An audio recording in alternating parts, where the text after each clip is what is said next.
For the second Saturday in a row, protesters gather in downtown Cincinnati in opposition of President-elect Donald Trump. Last week, they filled the streets in protest of the election and the Ray Tenzing mistrial. As Local 12's Brad Underwood reports, this weekend, the weather played a factor in the turnout. No Trump, no KKK, no racist USA. On Fountain Square, they gather again.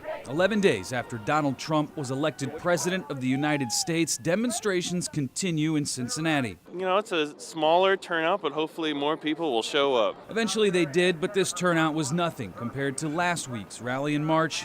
But this week, it was about more than just Trump. Black Lives Matter, socialist alternatives, LGBTQ rights, anarchism, just a few of the causes supported. I think it's fantastic. Everybody has their right to speak out against hate and what they don't agree with. I think it's crybabies, and it is people that who don't know how our system works, and if you don't like the Electoral College, then just like the rest of the Constitution, change it. For a second time, Jeff Smith made a point to attend the rally, hoping to talk with those who didn't vote Trump and who are upset at the result. And I had a lot of good conversations.